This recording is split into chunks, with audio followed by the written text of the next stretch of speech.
My girlfriend texted from her luxury girls trip. We're extending the vacation, send more money. I didn't reply. Then I packed her bags, left them with her mother. A week later, the girls trip was over. I'm 29 male. As a structural engineer, I live by a simple code. Foundations are everything. You calculate every stress, account for every variable, and ensure stability before you even think about building up.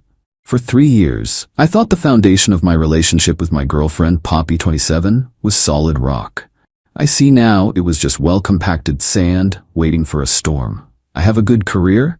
I'm not rich, but I'm financially secure. Poppy is a stylist's assistant, working hard to build an online brand as an influencer. I've always been proud to support her dream. I've bought camera gear, editing software, and helped fund the designer pieces she used to build her portfolio. I considered it an investment in her happiness, which I thought was an investment in ours. For her 27th birthday, she wanted the ultimate dream girls trip with her friends Pippa and Imogen. The resort she picked was a high-end, all-inclusive paradise. The cost for the 3 of them for 5 nights was just over £4,000. It was a significant amount. But I paid it without hesitation. I transferred the money directly to her account to book the trip. Seeing her ecstatic face as I dropped them at the airport, that feeling of providing joy was worth every penny. The first few days were a highlight reel on my phone. Photos of Poppy, Pippa, and Imogen, cocktails in hand, living their best life. The captions were full of dream come true and best boyfriend. I'd send back a heart emoji, playing my role as the supportive off-screen benefactor. On the 5th day, the morning they were scheduled to fly home, a text landed that changed everything. Poppy: hey darling, having the most amazing time. We're not ready for it to end. Pippa found a deal to upgrade our room and extend for another week. It's perfect. We're going to do it. Can you send over another £1,500? It'll cover everything. Love you. I read it, and a profound icy stillness spread through my chest. It wasn't about the £1,500, it was the complete and total absence of a question. It was a demand packaged as a cheerful update, the sheer, unblinking entitlement of it all. I didn't reply. My fingers hovered over the keyboard, but a cold, logical part of my brain took over. Instead of texting, I opened my laptop. I had a nagging feeling, a loose thread I needed to pull. A few weeks ago, Poppy mentioned a mutual acquaintance, a girl named Gemma, was also going to be at the same resort complex with her family. I found Gemma's public Instagram profile. I scrolled through her stories, and there it was, a video posted 10 hours earlier, a wide shot of a crowded resort beach club. In the middle of the dancing crowd was Poppy. Her arms were wrapped around the neck of a guy named Niall. A friend she'd told me was gay and just part of her professional circle. His hands were low on her waist, and they were moving together in a way that left zero room for interpretation. In the background, Imogen was making out with some other guy. This wasn't a girls' trip. It was a couple's retreat I had unknowingly funded. There was no explosion, no rage, just a quiet, clean snap. The foundation had failed. My job now was to manage the demolition. The first thing I did was not pack her bags. It was to open a new browser tab and type, "Tenant rights without lease UK." I knew after 3 years of her living with me, receiving mail here, and for all intents and purposes calling it her home, I couldn't just throw her out. That would be an illegal eviction, and it would give her power. My mind went into engineering mode. I needed a process. I needed documentation. I found a template for a formal notice to quit. I filled it out carefully, citing the end of our personal relationship as the cause. I printed 3 copies. Then I walked into our bedroom. For a moment, the sheer normalcy of it all hit me. Her perfume in the air, her half-read book on the nightstand, a wave of something hot and painful, grief, maybe, or fury, washed over me.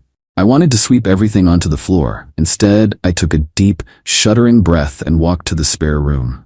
I pulled out her 3 large suitcases. I began to pack, not with anger, but with a chilling, robotic focus. It was a task to be completed.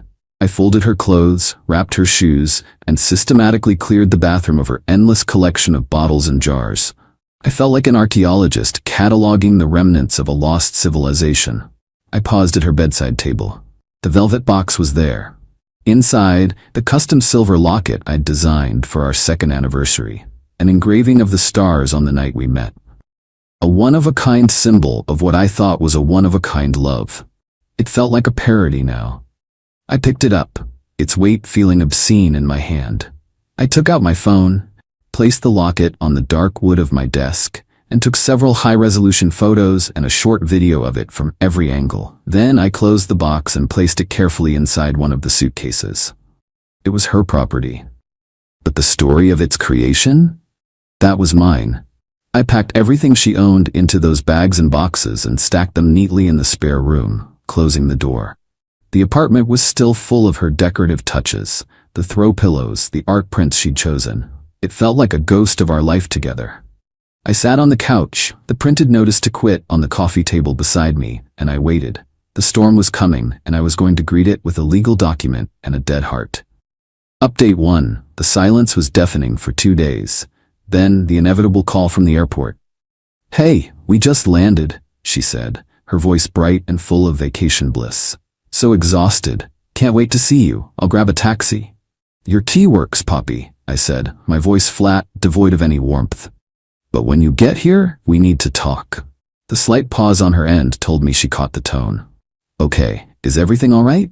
You've been quiet." "We'll talk when you get here," I repeated, and hung up. An hour later, her key turned in the lock.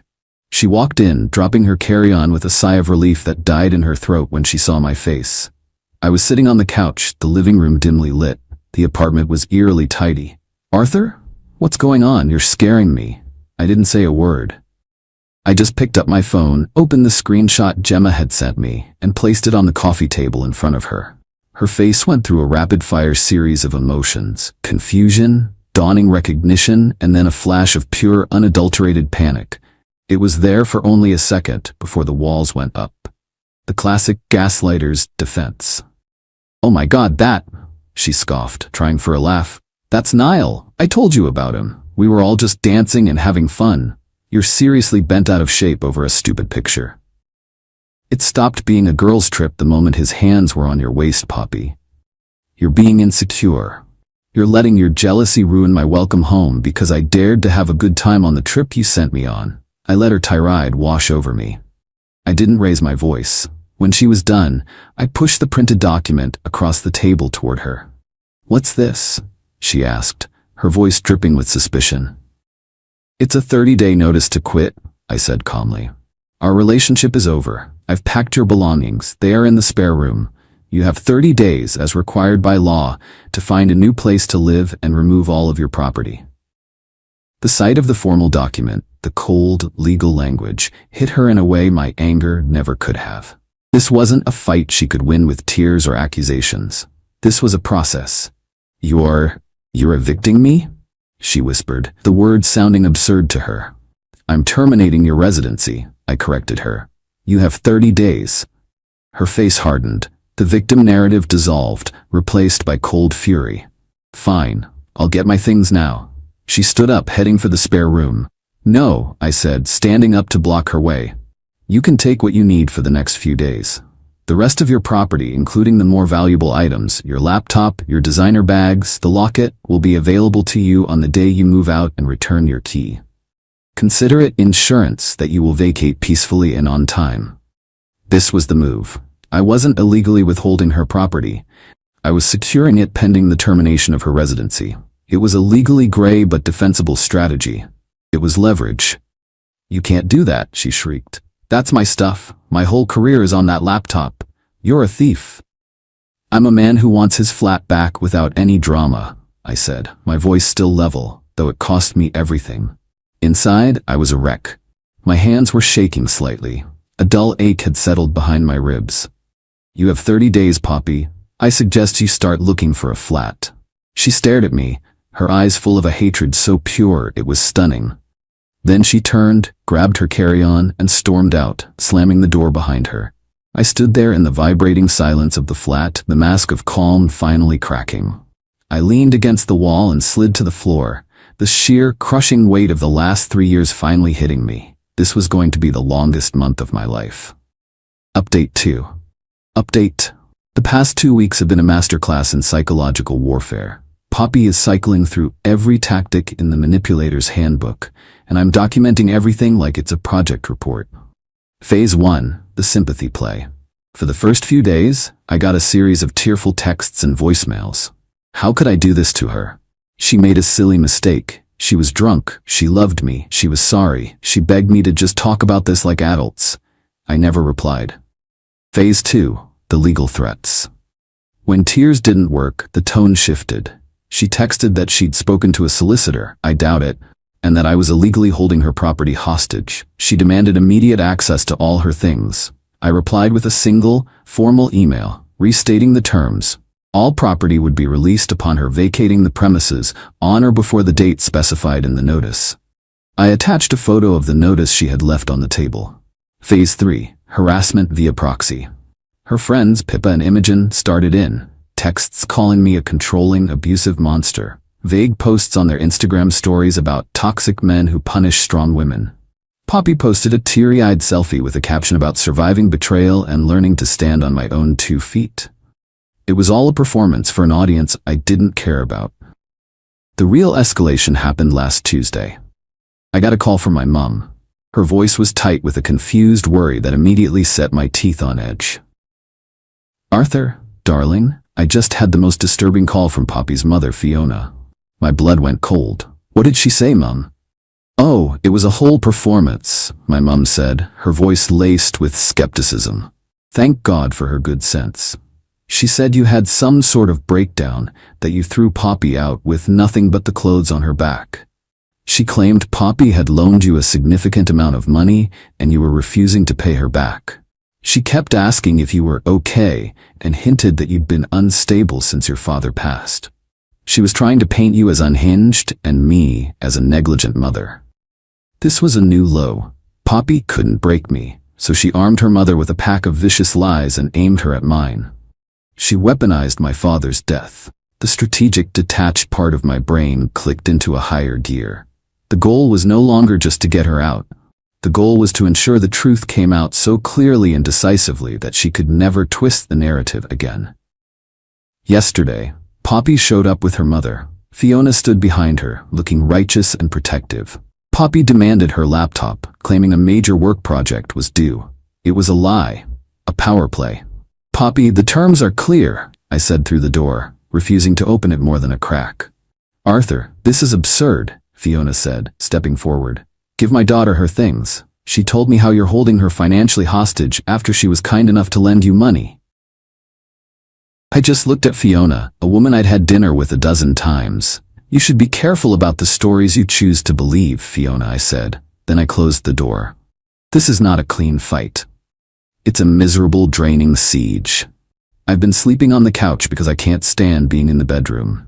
I live on coffee and the grim satisfaction of knowing I am following the process to the letter. Every interaction is logged. Every text is saved. 10 more days. The foundation is gone, and I'm just waiting to clear the rubble. Final update. The 30th day arrived like a parole hearing. The month was hell, a Cold War fought in a 900-square-foot flat I barely recognized anymore. But I stuck to the plan. I documented everything. The move-out was as tense as a bomb disposal. Poppy arranged for her dad, a quiet, weary-looking man, to help her. I had a friend, Graham, come over to act as a neutral third-party witness. I had a printed inventory of all her packed belongings. As Poppy and her dad made trips to the hired van, I stood by, silent and observant. She didn't look at me once. When the last box was out, I presented her with the inventory sheet and a pen. This is a document confirming you have received all of your personal property as listed, I said. Please sign it, and I will need the key back. She shot me a look of pure venom, but signed the paper. Graham signed as a witness. She slapped the key on the counter. The transaction was sterile and final. She walked out of my life and I locked the door behind her. The silence she left was the most peaceful sound I'd ever heard. For 2 weeks, I did nothing. I deep cleaned the flat, rearranged the furniture, and reclaimed my space. I started sleeping in my bed again. The anger and pain began to recede, leaving behind a sort of bruised quiet. Then, I executed the final phase of my plan. I launched a professional design portfolio website I'd been building for myself. The centerpiece was a blog post titled, "The Polaris Locket, a study in sentimental design and fabricated narratives." I used the high-resolution photos and the video I took of the locket. The post was my story, told through the lens of my craft. I wrote about the inspiration, capturing a moment of pure trust. I detailed the design process, the choice of materials, the collaboration with the artisan. I posted my original sketches and 3D renderings. It was a beautiful, compelling story about creating a symbol of unwavering loyalty. Then, the conclusion. An object like this is imbued with the story it's meant to tell. This locket was designed to be a North Star, Polaris, a fixed point of truth. It was a tangible promise of a shared, honest future. It has since come to my attention that the narrative it was intended to represent was a work of fiction. The trust it symbolized was leveraged to fund a deception. Therefore, the piece in its original context is meaningless. Art, however, can be reclaimed. Its story can be rewritten. I am happy to confirm that the Polaris locket was safely returned to its recipient as part of a formal separation of property. Its story is now hers to tell. My smile as the designer is one of moving on, and a reminder that the most beautiful designs are meaningless without a foundation of integrity. My next project will be a study in resilience. I shared the link on my LinkedIn and my professional Instagram. I tagged the artisan who, having heard a sanitized version of the breakup from Poppy, was fascinated by my side of the story and shared it, commenting, "An artist's work always has a story. This one is powerful." The fallout was quiet but absolute. I didn't have to call Poppy a liar or a cheater. My post was calm, professional, and classy. It was also undeletable and devastatingly specific. By confirming I had returned the locket, I neutralized any claim that I was a thief. I simply told the truth about my art. Poppy's social media world, which is smaller than she pretends, saw it. Her vague posts about a toxic ex now looked foolish and dishonest. The story I heard from Graham, who has friends in that circle, is that the guy Niall wanted nothing to do with her drama, especially when he realized she had no money of her own. Her friendship with Pippa and Imogen fractured completely under the weight of the credit card debt they had racked up for the extended trip, a bill they had all expected me to pay. I did get a few comments calling my post passive-aggressive. I didn't care. They were drowned out by messages of support. It wasn't a perfect, clean victory. A public move like that never is. It left me feeling exposed, but it was necessary. Life is quiet now. It's not happy ever after. There's a scar, a new layer of cynicism I carry with me. The knowledge that I was seen as a walking wallet is a bitter pill. But the flat is finally mine again. The other night I found myself sketching at the kitchen table, designing something new. Not a locket, a bridge. Something built to withstand unexpected stress with deep foundations and an honest design. It's a start,